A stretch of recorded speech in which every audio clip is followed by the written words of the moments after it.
Oi, oi, pessoal. Vamos chegando para Tech Talk número 7. Vamos chegando. Quero dar uma boa noite para vocês. Olá, Aninha, Zé Augusto, Wagner, Wanda, Souza, querida, boa noite. Silvia, boa noite. Vaine Giaco, boa noite.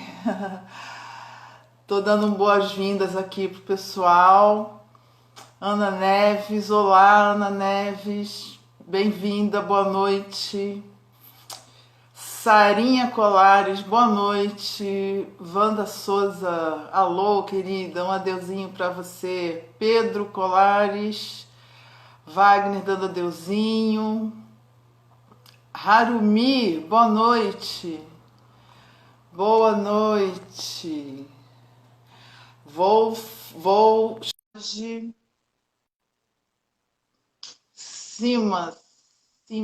Simas Elton. Olá. Olá! Como vai? Tudo bom, Ângela? Como é que você vai? Eu tô bem, e você, querido? Graças a Deus, tudo bem, tudo bem. Tudo tranquilo? Você tá no Rio, né? Você fica no Rio de Janeiro? Não, não, eu fico no lugar mais bonito do Brasil, Niterói, que Ah, tem as Niterói. melhores coisas do Brasil, a vista do Rio e pouco carioca. Entendi. Muito bem, olha, Zé, eu estou dando aqui boas-vindas para Castanheira Felipe, boa noite, Verinha, boa noite. Já já eu vou apresentar nosso convidado de hoje. Lembrando que a Tech Talks é uma iniciativa da Technic Consultoria, a qual eu sou associada, Ângela Marins, aqui vos fala, e também o consultor José Augusto Neves.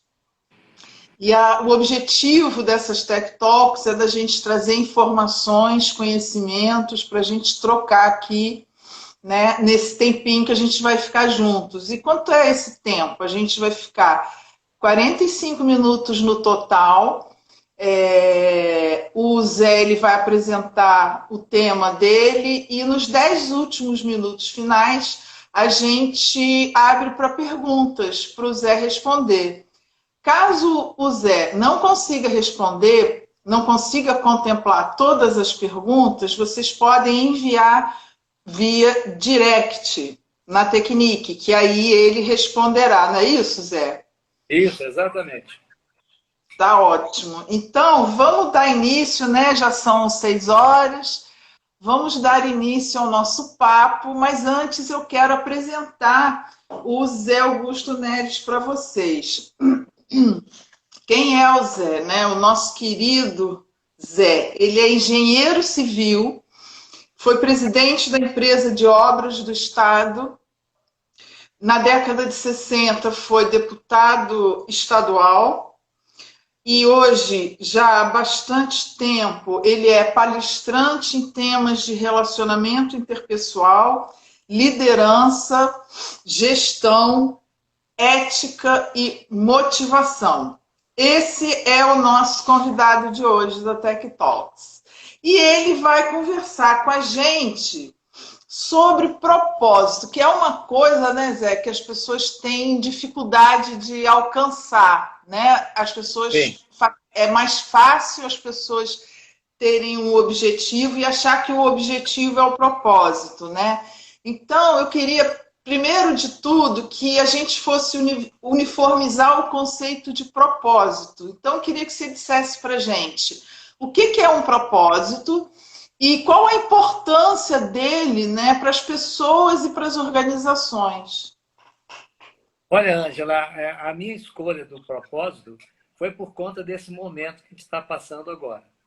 O Albert Einstein dizia que às vezes é preciso uma crise para a gente parar e pensar no que é importante para a gente. E essa Uhum. pandemia está nos colocando no ponto de ver o que é importante para nós. Quais são as Sim, coisas que, no momento, têm valor para nós. E o propósito é o que a gente chama de razão de ser da vida da gente, razão de ser de uma organização. Ela é o fio condutor que liga todas as ações, as tarefas, os impulsos das organizações. Dom Helder Câmara usa uma expressão muito simples, como ele sempre falava. Você já viu um colar de pérolas. As pérolas são lindas, bonitas, maravilhosas. E tem um fio ali pequenininho que prende aquelas pérolas para você fazer como colar. Aquele fio é o propósito. É ele que prende, que une pessoas diferentes, ações diferentes, situações diferentes e que permite, então, que ela possa exercer a função dela. Eu me lembro da primeira aula que eu tive sobre negociação, que o professor me perguntou: para que existem as empresas? E aí eu dei uma resposta que ele falou: está errado. Empresa existe para ter lucro. E eu falei: bom, e se então, se ela vende um produto ruim e ninguém comprar?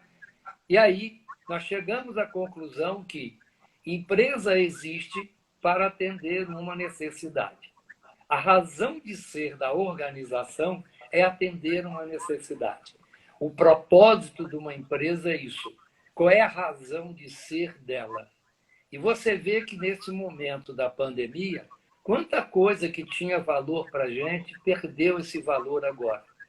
O meu carro bonito, maravilhoso, que eu não posso sair, o iate que eu tenho, que não fica. E, no entanto, outras coisas estão surgindo, né, que estão mexendo comigo.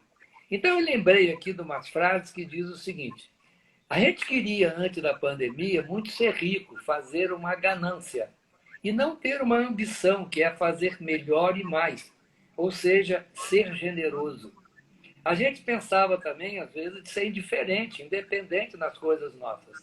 E a pandemia está nos levando a ser complacente com as pessoas, a ter complementariedade com elas. Quantos de nós buscamos a juventude? E, na verdade, hoje nós queremos ser jovial. Ou então a beleza, não é? O ser bonito, mas nós precisamos muito mais hoje da saúde. Ser bem informado, que nada. O problema é ser culto. A informação é apenas um dado que você recebe. O conhecimento é o bom uso que você faz da informação. E, principalmente, deixar de ser esperto, de ser safo, para ser realmente mais espiritualizado. Essa razão de ser tem muito a ver com a palestra que você fez sobre múltiplas inteligências, em que aquela última que o Gardner fala, desculpe, a liderança espiritualizada, ou, para não ficar religioso, a liderança existencial, né? Seria que qual é a razão da minha existência? O que eu estou fazendo aqui? Qual é a força que eu tenho para fazer isso?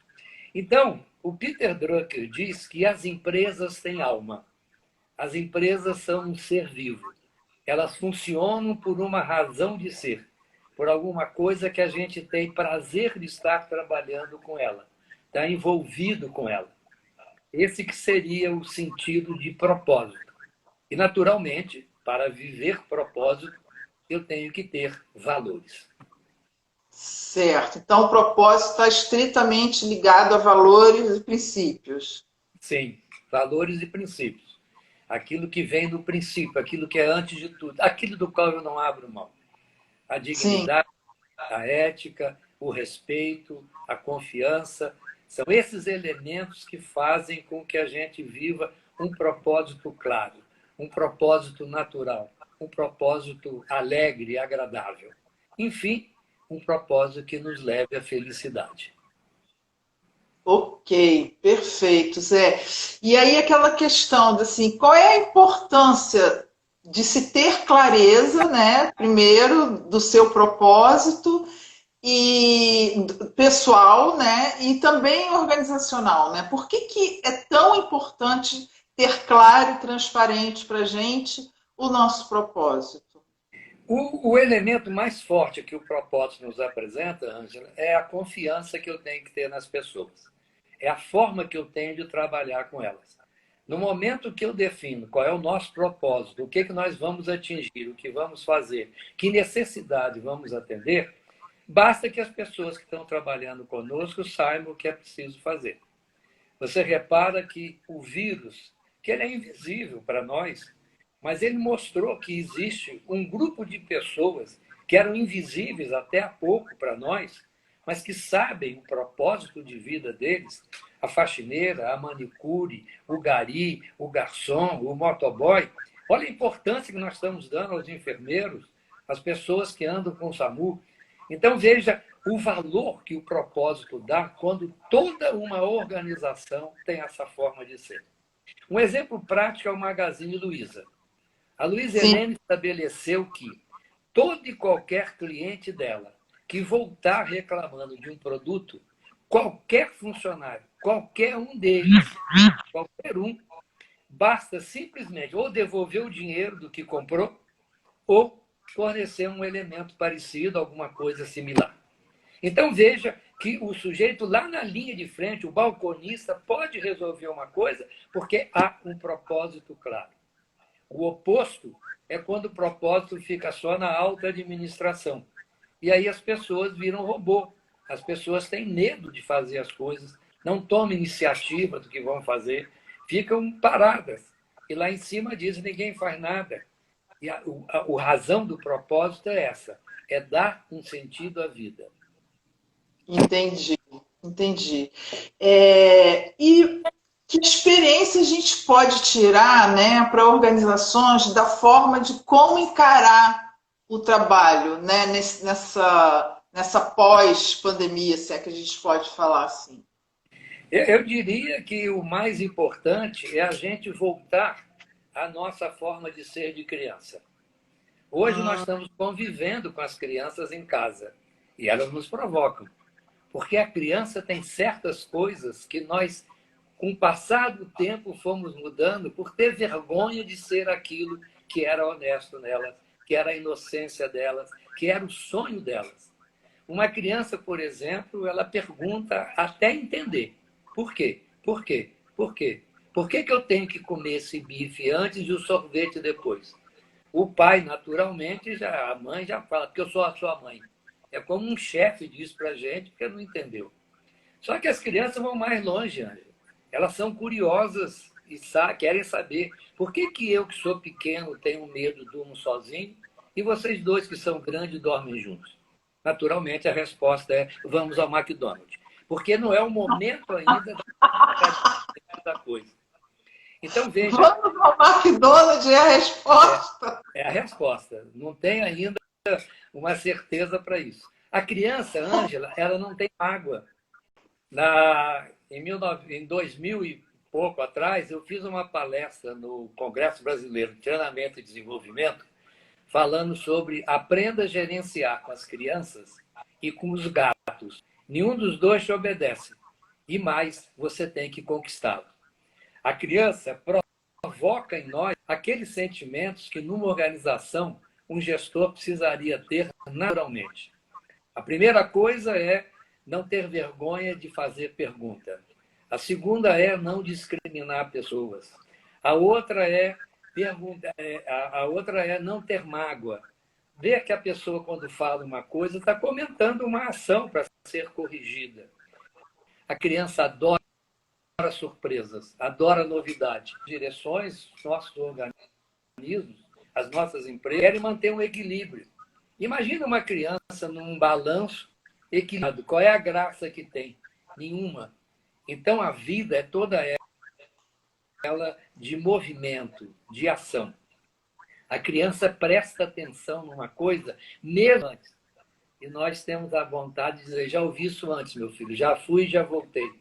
Então, veja, o Robert Fulghum, um americano, ele disse, todas as coisas boas que eu sei, eu aprendi no jardim da infância.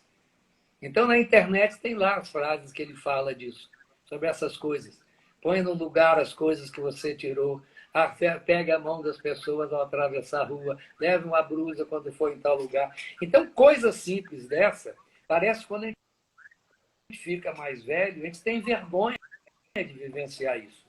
E é isso que dá na gente, é ser verdadeiro naquilo que a gente faz. Ó, vou te fazer uma pergunta bacana, que a gente estava falando que na infância a gente não tem filtro, né? E a gente se permite ser o que somos, né? Isso. Aí eu te faço uma pergunta, Zé. Quando a gente fala descobrir a razão de ser, ter claramente, né, ter transparente, como é que a gente identifica o nosso propósito? Como é que a gente chega nessa razão de ser? A infância tem a ver? O que você considera aí para gente? Eu acho, Ângela, que quando a gente consegue parar e olhar para dentro de nós, a gente tem a tendência natural de escolher coisas que são boas. Eu tenho 7 irmãos. Um gosta de basquete, o outro gosta de futebol, o outro é médico, a outra faz doces. Então, cada um deles escolheu uma razão de ser a partir da infância da natureza que foi sendo criada. Tá certo? E a vida, no meio do caminho, ela consegue mudar a gente para outras coisas. Eu fui fazer engenharia porque eu achava que eu tinha medo de sangue e vergonha de falar em público. Apesar da minha família. Imagina! Não, minha família era de advogado. É, isso mesmo, eu era profundamente tímido. Então, quando na faculdade eu virei aquele bobão de ser o representante de turma, eu fui aprendendo a falar, fui aprendendo a representar e vi que a minha vocação, o meu trabalho, seria trabalhar com pessoas, ajudar as pessoas a encontrar o melhor eu delas. Perguntar uma coisa. Sim. Como é que o nosso modelo mental afeta a prática dos nossos valores? Os nossos valores de infância, eles são muito fortes. E na medida que a gente vai convivendo com as pessoas, eles vão sendo mudados. Ou pela escola, pela sociedade. Então, de pequeno, a gente fala, confie nas pessoas. Depois vai para a escola, não empresta sua coisa que não pode. Daí a pouco a gente começa a desconfiar das pessoas. As pessoas não são confiáveis por natureza. E aí nós começamos a separar cada macaco no seu galho. É uma coisa fortíssima que tem nas organizações, as divisões, as fragmentações. E a gente está vendo agora, com essa pandemia, a importância de estar tudo ligado. Dando sequência, você estava falando que as crianças têm coisas muito boas, né? E que no decorrer da vida, quer dizer, tem o conflito, né? De você, primeiro as pessoas são boas, aí depois, não, na escola, não empresta para o amiguinho, cuidado do amiguinho. E aí a gente falou assim, ainda resgatando um assuntinho lá atrás, assim, o como descobrir, né, o mais cedo possível o nosso propósito para que os nossos caminhos levem em direção a ele, que a gente não saia atirando sem alvo, né, que a gente tem um alvo. Aí você falou do exemplo do sal, que o sal é como se fosse propósito. Segue daí. Isso. E aí, a partir disso, a gente leva para princípios alguns que caracterizam. Depois que eu tenho o propósito, eu tenho que pensar numa integração. Eu tenho que pensar que eu não posso fragmentar a relação com as pessoas. E na medida que eu defino o propósito, as pessoas têm um motivo para agir. A pessoa não vai trabalhar para dar lucro para o acionista, não vai trabalhar para ganhar dinheiro. Quantas vezes você já viu o filho perguntar para a mãe, quando é que você vai, mãe? Eu vou para o inferno. E, na verdade, é uma realização quando você tem propósito. O outro elemento que tem importante do propósito é quando você consegue criar um bom relacionamento. E nós estamos vendo nessa pandemia a força do servir, estar à disposição de, estar construindo coisas com as pessoas. As empresas vão voltar e vão ser diferentes. Nós não vamos ter mais a oportunidade da liberdade de mobilidade, o uso de grandes salas, viagens vão ser mais difíceis. Tudo isso vai ser diferente. Mas nós vamos poder valorizar a relação entre as pessoas, nós vamos poder valorizar o compromisso com 2 palavras muito fortes. A primeira é respeito. Respeitar as pessoas do jeito que elas são. essa é a expressão que a gente usa nas empresas. Mas, na verdade, chama-se amar. Amar é aceitar o outro do jeito que ele é. E eu me lembro, quando eu aprendi religião, um bispo em Niterói, ele disse para mim: José, a religião são 3 verbos, todos 3 difíceis de viver. O primeiro é conhecer-se. A gente passa a vida inteira para se conhecer e saber quem é a gente, o propósito, a razão de ser. O segundo é aceitar-se, não querer ser parecido com esse ou com aquele. E o terceiro é amar. Amar é respeitar as pessoas, estar relacionado com elas do jeito que elas vivem, do jeito que elas são. Então, eu diria que também uma outra frase lá do Cortella ou do Leandro Carnal, tá certo? Para dizer uma coisa, é: onde está o teu tesouro, aí está o teu coração. Onde é que você usa o seu tempo? É esse tempo que faz com que você descubra qual é o seu propósito. É essencial ver com o coração. Essa frase é de Vinícius de Moraes. E ele diz que é impossível ser feliz sozinho. Isso a pandemia é verdade. tanto para a gente. Não é uma música, não é um canto, é uma realidade. Eu só sou feliz quando eu me relaciono com paz, amor, quando eu estou relacionando. É esse ponto importante que a gente tem que pensar. Mas quando você fala amor, né, nos tempos de hoje, né, você acha que assim, o fato da pandemia ter chegado até a gente estimula esse amor, ou a gente está vivendo uma era em que as pessoas estão muito individualistas, as pessoas estão muito fechadas entre si e agora fechadas dentro de casa, né? Como amar? Porque você fala que o amor é uma fonte de você estabelecer um propósito conjunto, né, com outras pessoas e seguir juntas esse propósito. Como é que entra a dificuldade, né, das pessoas terem esse olhar para o outro, terem essa compaixão, essa solidariedade, isso não só se tratando de pessoas, mas em se tratando de empresas também. Existe alguma empresa que você conheça que expressa verdadeiramente os seus valores e são seguidos por seus colaboradores?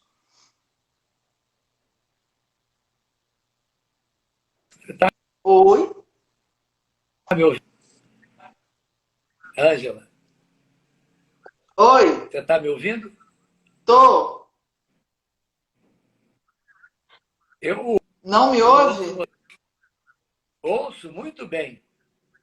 Eu também estou te ouvindo. Então, vamos lá. Em 1946, uma empresa nos Estados Unidos resolveu criar o propósito dela. E por ela acreditar no propósito, ela chamou de credo. É o credo dessa empresa. E o credo dela tem uma sequência de prioridades. A primeira prioridade é com seus clientes, para que eles possam ser atendidos com produtos de qualidade. A segunda prioridade é com os funcionários, que tenham um salário digno e possam viver de uma forma bem tranquila e motivados. O terceiro são os fornecedores, que também são parceiros dele, porque quando eles entregam um produto que depois não é bom para eles. O 46 era a preocupação com o meio ambiente, estar envolvida no ambiente que tivesse, a terra que era oferecida para eles, para ser um lugar agradável. E o quinto item é, se cumpridos todos esses anteriores, os nossos acionistas merecem ter uma remuneração. Olha que preocupação. E até hoje, desde 1946, esse credo não foi mudado. E ele tem um mensageiro, um gerente, que passa o mundo inteiro ver como é que essas coisas acontecem. Olha que realidade. Muito bom. Muito legal, Zé. Existem empresas que são assim. Dando todos os recursos, né, para seus colaboradores, para que esse objetivo e o propósito seja realizado. Daí a valorização dessas equipes? Isso, que cada um, é uma frase que te usa muito, até a Patrícia lembrou outro dia, boas ideias não têm hierarquia, não tem formação acadêmica, ela tem boa ideia. Olha um bando de andorinhas voando. Nós estamos num momento de caos. O sujeito que criou o cartão Visa, o Di Rock, ele diz que nós vivemos um momento de caos, mas que tem uma determinada ordem dentro dele. Ele chamou de caórdico. E o exemplo que ele dá é a água. A água tem um propósito, o rio tem um propósito, caminhar para o mar ou desaguar num afluente maior. Quando a água é congelada, é aquela empresa que não muda, é aquela empresa que quer seguir os seus planos sem definir com as pessoas o que ela vai fazer. E quando ela é vapor, ela é louca. Nesse momento de pandemia, nós estamos vivendo esse caos, que vai voltar a ter uma vida diferente, mas o que nós tivemos antes, que seja diferente, que seja diferente. E melhor, né? Melhor, melhor. Que a gente possa ter, é só ver as águas, como é que estão ficando mais puras, os mares, o movimento de circulação de pessoas, e o trabalho em casa vai ser rotineiro daqui para frente. Mas Sim. a solidariedade, o compromisso, mesmo estando longe, olha como é que nós estamos aqui. Quantas pessoas nós estamos conversando agora, juntos de nós aqui. Tá 49 pessoas. Hein? 49 pessoas. Isso, pessoas queridas que estão preocupadas também do propósito, de querer fazer alguma coisa dessa. Aqui. É só a minha mensagem maior é: procure saber onde é que você gasta o seu tempo. No momento que você perceber isso, ali está o seu propósito, ali está a sua razão de ser, ali está o seu coração. Sim, entendi. Valeu, Zé. Vamos abrir uns minutinhos para o pessoal. Olha, o pessoal está falando aqui muito que quer repetir essa live. Então, vamos pensar sobre isso, pessoal, porque é muito boa mesmo. Mas a gente já está há 45 minutos e a gente sabe que o Instagram, quando dá 1 hora, ele cai. Então, eu vou abrir agora, pessoal, para vocês perguntarem para o Zé dúvidas de vocês, o que vocês gostariam de saber dele nesses próximos 5 minutinhos. Será que vamos ter perguntas? Deixa comigo, Wagner. Estamos a 45. Tem que ter continuidade. Zé tem muito a dizer. Wanda falando. O Zé saiu Obrigado. De novo, gente. Eu não tô... Oi. Mara Borges, favor repetir essa live. Cris Leão tá dando um adeuzinho. Helena... Obrigado, Cris. Peraí, perdi aqui. Peraí. Helena Neuza, excelente sugestão, fazer a parte 2. Saiu não. Então tá. Então vamos lá. Foi maravilhoso, Silvia fala. Ruth de... perdi a Ruth. Quarentena, melhor repetir. Adorei a mensagem final do Zé. É isso aí, Naneogata. É muito rápido, gente. Parabéns, obrigada. Todo mundo gostou muito, Zé. Estão pedindo para repetir. Como se reinventar politicamente durante a pandemia? Responde essa, Zé, rapidinho para gente. É o Kennedy Vasconcelos que perguntou, Zé, como se reinventar politicamente durante a pandemia? 3 minutinhos, Zé, para você responder essa. Seguir os movimentos jovens que estão surgindo, o MBL, Livres agora, jovens que estão participando ativamente disso. Conheci alguns, como o Pedro Lima no Rio, o Kennedy Juiz de Fora, o Neto no Maranhão, pessoas que estão fazendo novidade. Procurem para cada um se aprimorar e entender a política, porque só nós que temos noção e conhecemos bem a política, não estão participando. Quem tem plano de saúde, tem carro, tem dinheiro, não tem votado. E as pessoas que estão votando são aquelas que precisam de outras coisas que só a negociata resolve. Eu creio que é uma oportunidade grande que a gente tem. E eu lembrei aqui agora, Ângela, daquela frase que os jovens usam. Toda vez no videogame que tem um game over, existe um play again. Ou seja, isso. Para todo game over tem um play again. Eu adoro isso. Gosto muito disso. Gostei. A pandemia está nos mostrando isso. Pode ser que a gente perca momentos nesse ano. Ok?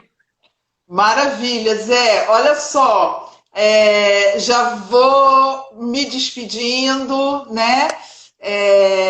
Queria te agradecer muito o seu empenho, a sua disponibilidade e a afetividade de estar aqui com a gente hoje. Apesar de todas essas questões técnicas, foi muito bom. Olha, pessoal, vou falar com o Wagner e a Paty para ver a possibilidade da gente fazer uma reedição desse Tech Talks sobre propósito, tá? Nós vamos pensar nisso. Mas amanhã, eu já adianto que às 18 horas, também ainda essa semana, a gente vai fazer às 18 horas, tá? O nosso segundo encontro amanhã é a Tech Talk número 8, a qual estaremos recebendo a Ana Rastrelli para falar sobre autoconhecimento e uma metodologia chamada Catraca. Zé, palavra sua, rapidinho, para a gente dar um adeus.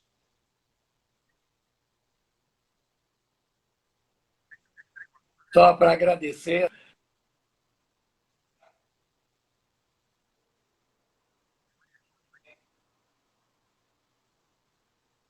Mas vai ser muito melhor. Não deixem, não percam amanhã, que a Ana vai conversar com vocês sobre aquela sequência que eu falei, do conhecer-se, do aceitar-se e do amar. É todo o material preparado para isso. Muito obrigado a vocês e espero que a gente se veja novamente aqui na Tecnic, trabalhando e levando a vocês mensagens de alegria, de esperança, que só a esperança vence o medo. Não se esqueçam, é impossível ser feliz sozinho. Essa é uma regra, é uma regra. Obrigada, Zé, mais uma vez. Audiência, muito obrigada pela participação, por estarem aqui com a gente e terem persistido, apesar dos probleminhas técnicos. E para vocês que querem ter um produto de desenvolvimento de alto padrão de qualidade, vai lá na bio da Tecnic _ consultoria e faça contato com o Wagner ou com a Patrícia, tá ok? Zé, muito obrigada, grande beijo e a gente se vê amanhã, pessoal. Eu vou estar com a Ana Rastrelli aqui às 18 horas. Eu te espero lá. Tchau, Zé!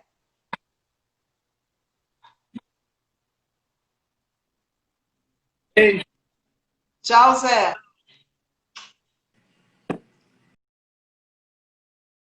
Então, vamos lá, Zé. Vamos falar a que viemos, né? Viemos falar sobre o propósito e como realizá-lo e como botar em ação o propósito. Então, meu querido, eu queria que você começasse dizendo para a gente, né, lembrando daquele papo que a gente teve há mais ou menos um mês atrás, qual é a importância do propósito, Zé? A importância do propósito é você ter um sentido na vida. Alguma coisa que faça você acordar com posição. Faça com que você trabalhe com vontade. Faça com que você se relacione com as pessoas de uma forma que há crescimento mútuo seu e das pessoas com quem se relacione. Uma das situações que mostra isso é o Lewis Carroll, naquele livro Alice do País das Maravilhas, em que a Alice pergunta ao gato maluco: para onde vai esse caminho? E ele diz: para onde você quer ir? Ela falou: não sei. Então qualquer caminho serve. O propósito é o que dá a direção para a gente. Ele não é uma coisa fixa, ele é de momento.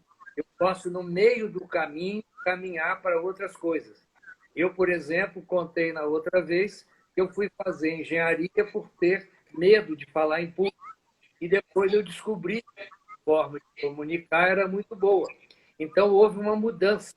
E eu passei a usar na engenharia essa habilidade de relacionar com pessoas que eram mais envolvidas com planejamento, que é o pensar uma direção, que é o definir um propósito maior para a gente fazer as coisas.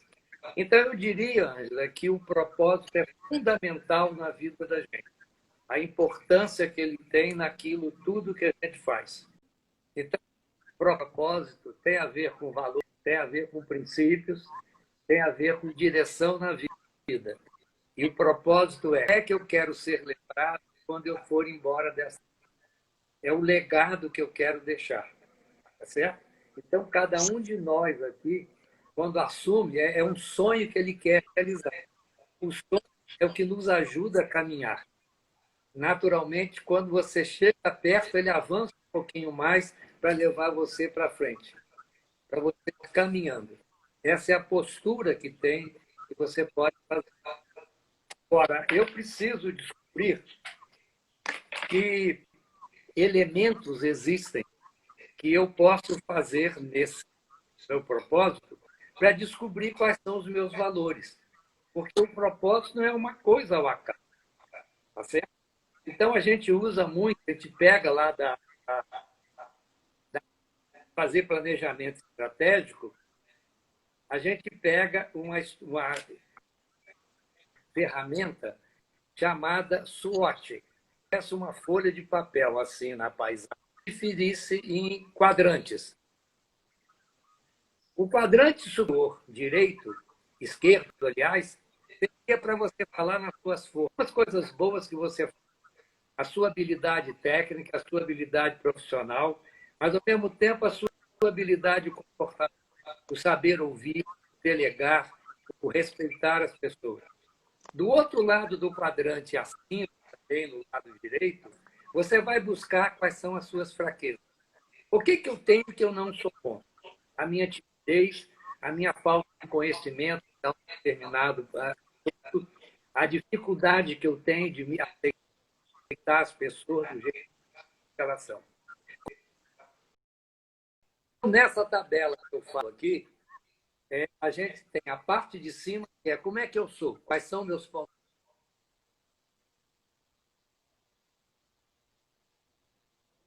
O ambiente que eu estou envolvido me oferece. São as oportunidades. O que nesse está oferecendo de oportunidade? Eu aprender novas ferramentas, melhorar o relacionamento familiar, ajudar as pessoas envolvidas. E, por outro lado, as ameaças. O que essa pandemia vai provocar para a gente de saúde? O que vai provocar de economia? O que vai provocar na mudança da relação entre as pessoas? Olhando esse quadro, é que eu vou definir como é que eu vou direcionar o meu propósito. Quais são as minhas forças e fraquezas. Só que há pessoas como Peter Drucker, aquele austríaco da mais administração moderna, eu devo me esforçar para aprimorar a fortaleza, aquilo que eu sou forte. Por quê? Porque o que eu sou forte é o que eu... Então, esse cuidado tem que... é da gente olhar que pontos que eu quero melhorar, como transformar o meu propósito em realidade. Como fazer com que aquilo que eu tenho, que Deus me deu, que a natureza me deu, que as relações familiares me deram, que o ambiente social que eu fui criado me deu,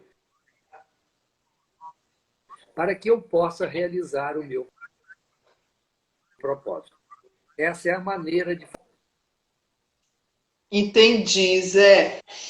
Bacana. Agora me diz uma coisa: que ferramentas a gente tem para realizar o propósito, para ele entrar em ação? Quais ferramentas a gente pode utilizar? A melhor ferramenta que tem é o relacionamento que você tem com as pessoas. Se você tem essa tabela do que você é forte e é fraco, e vê a oportunidade do que existe, o colocar em prática, ele tem a ver com a dedicação que você coloca. Coloque o seu coração, o seu tempo, naquilo que você considera importante, e você vai trabalhar dessa forma. Então, a determinação que você tem de caminhar na direção de alcançar o seu propósito. O seu propósito ele é obtido individualmente quando você se dedica àquilo de aprimoramento. E ele é na relação com as pessoas, quando você consegue aceitar opiniões, compartilhar ideias com as pessoas e ter de uma forma, aceitando cada pessoa do jeito. Então vamos lá, resgatando o que você estava falando, né? A relação entre ética, moral, né? Isso.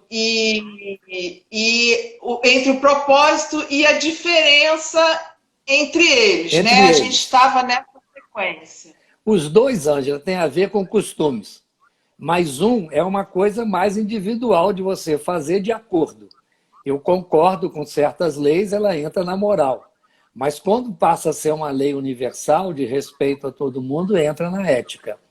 A ética é, eu acabo de beber água, e o jarro d'água está vazio, eu encho de água mesmo sem saber quem vem usar depois. É esse o cuidado. Eu posso atravessar no sinal verde e parar no vermelho. Mas quando o sinal está verde para mim, eu posso atravessar. E na frente ele está todo engarrafado, se eu tentar avançar, eu travo a encruzilhada ali, o parar e esperar melhorar é a ética. A moral, eu tenho direito de ir. A ética faz com que eu passe forma. Então, o propósito, ele tem muito a ver com ética. Ele tem muito a ver com a busca do bem comum, da procura de alguma coisa, porque, como eu disse, encerrei na outra vez, é impossível ser feliz sozinho. Quando você está feliz, você quer compartilhar. Não há ninguém que está feliz e para e fica olhando, rindo. Ele quer compartilhar, ele quer levar para alguém alguma forma. E aí surge a pergunta, o que vem primeiro, o sucesso ou a felicidade? O que você acha? Deixa eu pensar um pouquinho. Deixa eu pensar aqui um pouquinho. O que vem primeiro para realizar o propósito? É sucesso? Eu acho que o propósito está estritamente ligado à felicidade. Exatamente. Né? Plenitude. Exatamente. Né? Se você dedica, né, a maior parte do seu tempo naquilo que você gosta, se estão inseridos seus valores, se estão... se eu conheço ele e tenho como praticá-lo, para mim resume-se em felicidade. Né? O propósito é onde você vai ser feliz, onde que você vai ser pleno, não é isso? Então, o que há é que no ambiente nosso, a gente acha que o sucesso é a realização de um propósito. E aí muitas pessoas, como diz o Dalai Lama, dão a vida para ganhar dinheiro e ter sucesso. E depois gastam o dinheiro todo para voltar a ter a vida. Então, o que eu aprendi com a Ana Furtado, uma excelente pessoa de recursos humanos, é que a felicidade é o ponto principal. Quando eu olho as coisas de uma forma positiva. Quando eu estou diante de uma situação que eu não sei resolver, eu posso achar que é um problema, e você lembra que na escola, quando falava em problema, a gente ficava louco. E pode ser um desafio, ou seja, superação de algum obstáculo. Né? Eu até gosto de uma piada de que aqui em casa a gente falava tanto isso, que um dia a empregada falou para mim, doutor, temos um desafio na privada, está entupida. Ou seja, ela entendeu de outra forma a situação. Mas é você colocar de uma maneira agradável a superação das dificuldades que você encontra pela frente. Entendi. Mas o conceito de felicidade, ele é muito amplo, né? E muito complexo também. Isso. Que, que definição, Zé, você daria de uma forma genérica, né? O que é a felicidade? Os indianos dizem, e eu acredito nisso, que a felicidade é estar presente naquilo que você faz. Quando você está presente naquilo que você faz, o tempo para. Olha só, Ângela, quando a gente tinha namorado, tinha marido, aquelas coisas todas, quando a gente estava junto da pessoa que a gente ama, o tempo não parava, mas os 15 minutos que a gente espera o dentista, quanto tempo demora aquilo? Então, o estar presente tem a ver com fazer o tempo parar. Até a voz muda. Quando você está junto de alguém que você fala em voz baixa. Quando você está junto de alguém que você não gosta, você grita. Então, os indianos dizem, você grita porque o coração está longe. E você fala baixo porque o coração está perto. Agora, nesse momento de incerteza, como é que a gente pode caminhar na direção de buscar e encontrar felicidade? Por quê? Porque nós fomos criados num mundo mecanicista. Quando a ciência se separou da religião, ela achou que ela dominava o universo. Então, se eu alimento um determinado foguete, eu sei a quantidade de combustível que eu tenho que botar para poder mandar ele na Lua e voltar. Mas isso não tem a ver com relação entre as pessoas. Então, cada vez mais a gente descobre, Ângela, que não existem certezas, existem probabilidades. Quando a gente vai numa reunião, vai fazer um curso, vai encontrar um cliente, existem as maiores probabilidades de a gente falar uma coisa certa. Mas não é uma certeza como a ciência diz, por mais que eu prepare o material daquilo que eu vou levar. E aí entra outro elemento que a pandemia está mexendo conosco, que fala no controle. O controle é uma ilusão. A gente não controla filhos, esposas não controlam marido, marido não controla esposas, chefes não controlam operários. O que eu faço para ter esse controle?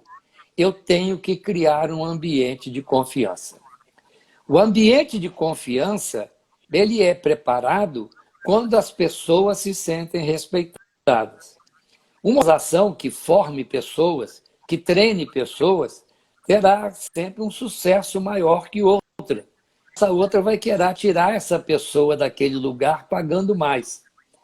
Hoje a gente percebe que as pessoas não trocam de lugar para ganhar mais se elas estão no ambiente em que são respeitadas, no ambiente em que há confiança, no ambiente em que as pessoas conseguem se relacionar com transparência.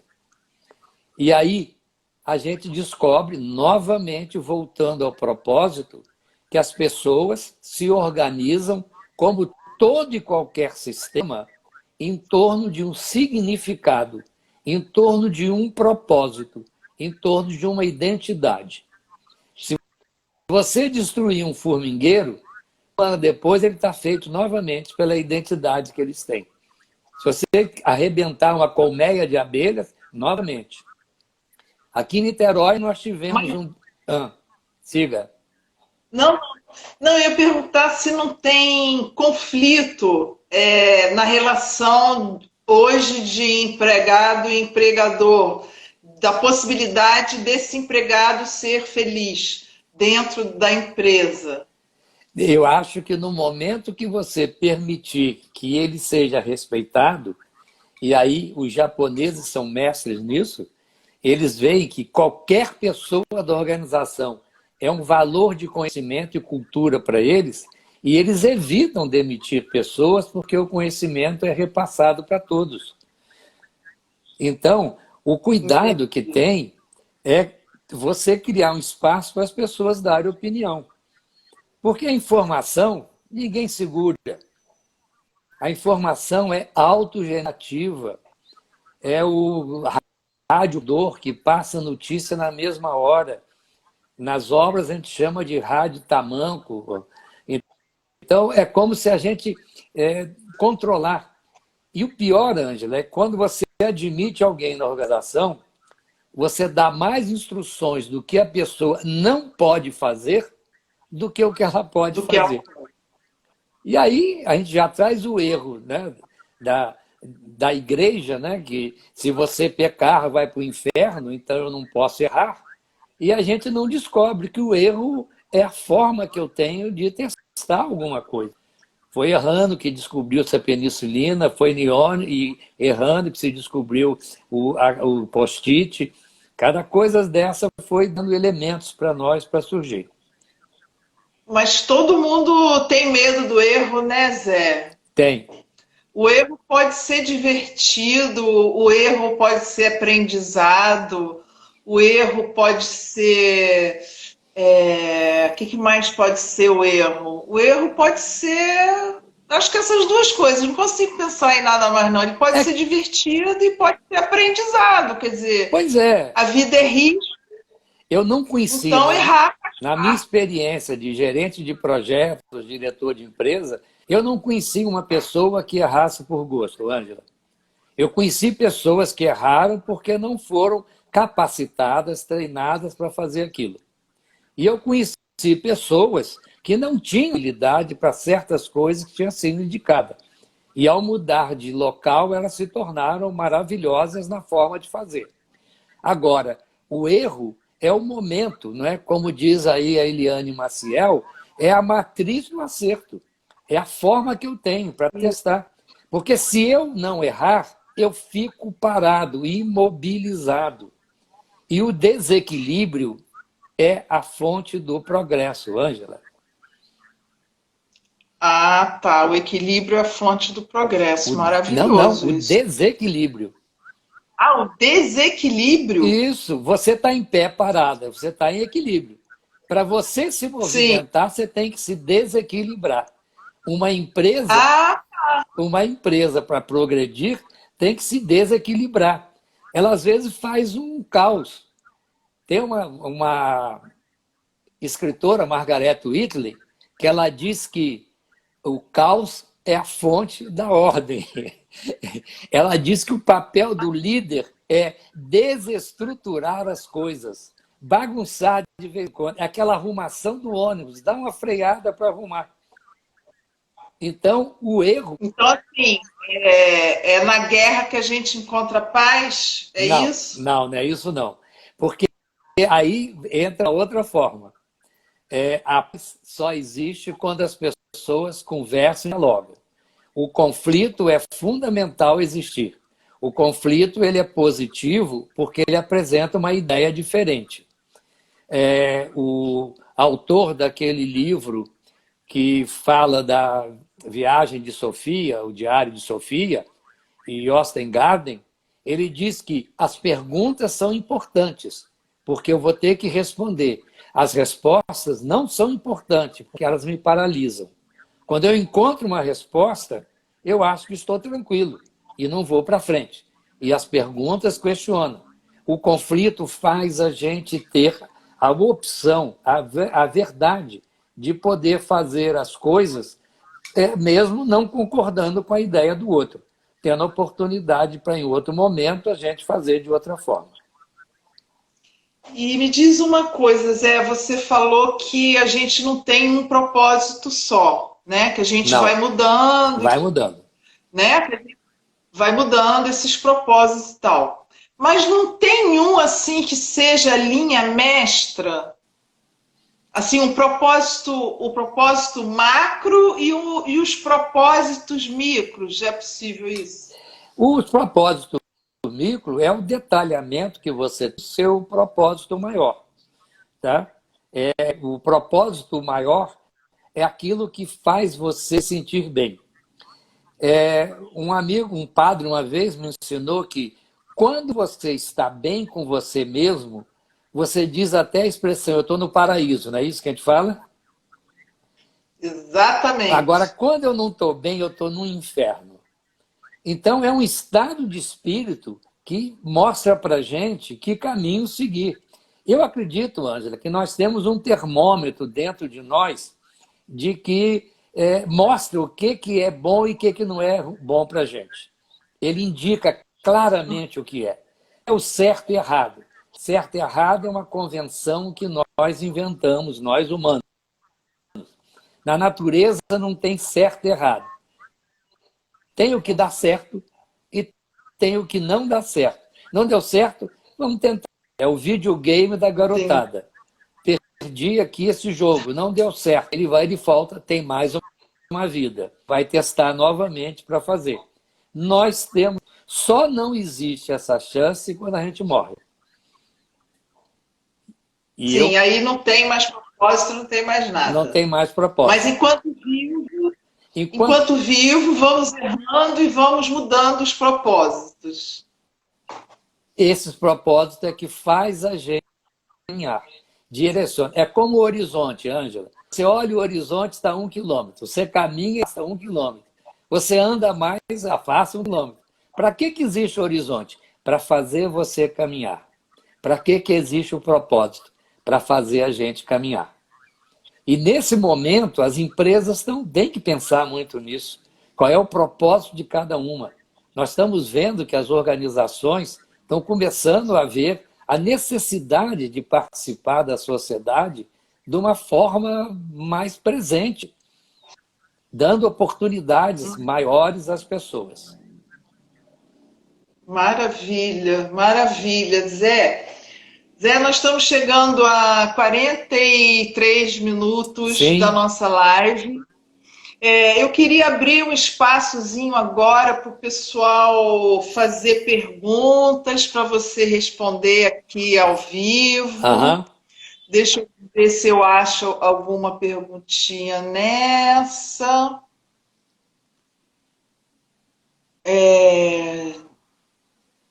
Igor Savares Brito está dizendo: tio, Zé, tô te adorando.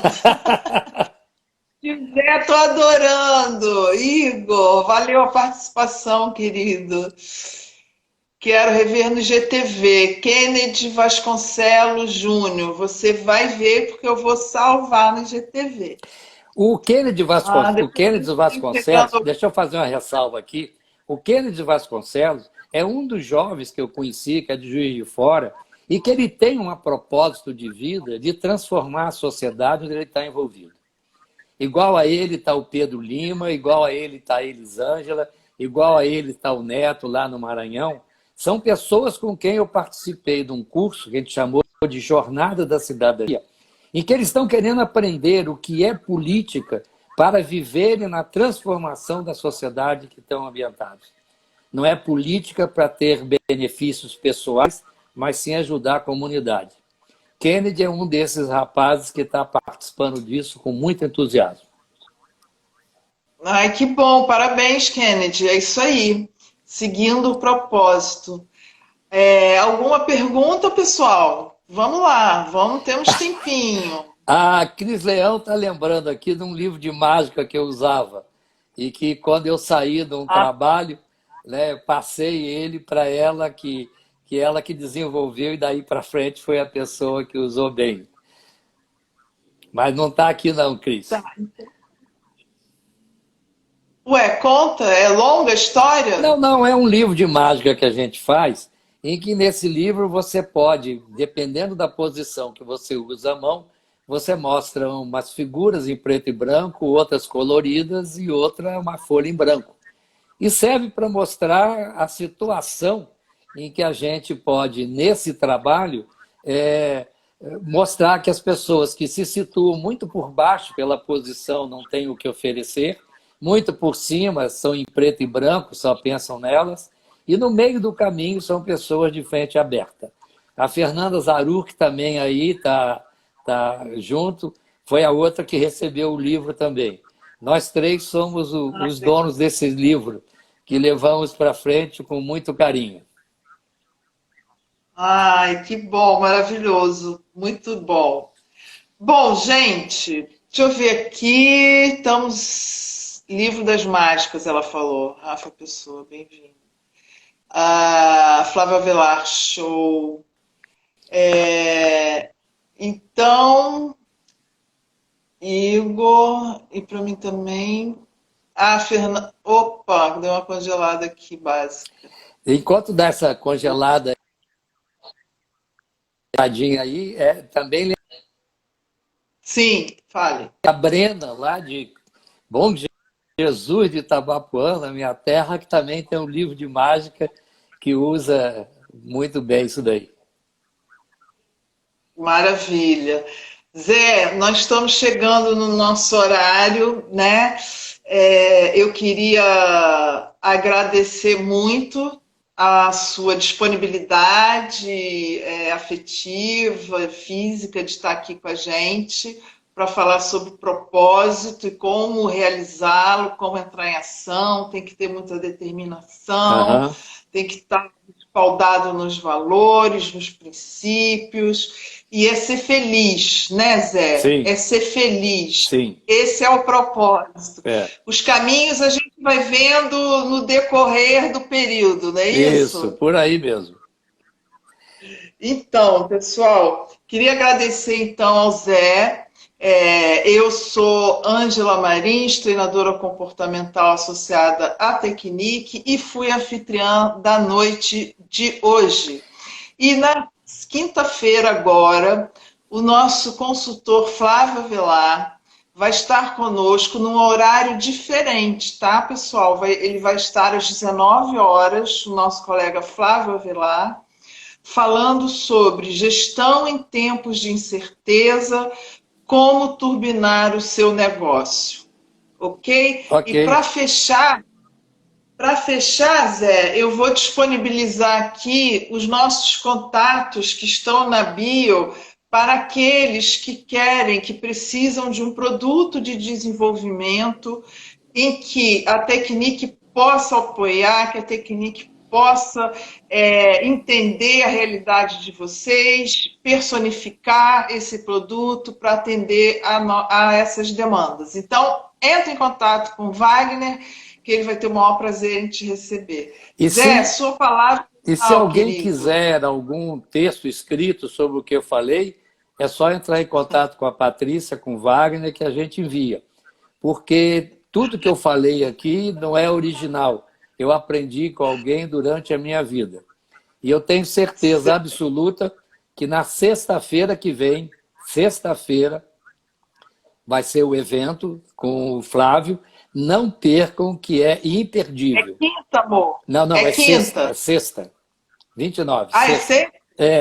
A Patrícia está lembrando 29, aí. desculpa. 29 às 19 horas. Não percam, que vai ser maravilhoso. Muito bom encontrá-lo aqui, amigos de longa data, alguns amigos que eu não via há muito tempo, Sérgio, Satier. Muito obrigado a todos vocês de estarem aqui. Lourdes, Wanda, obrigado. Isso.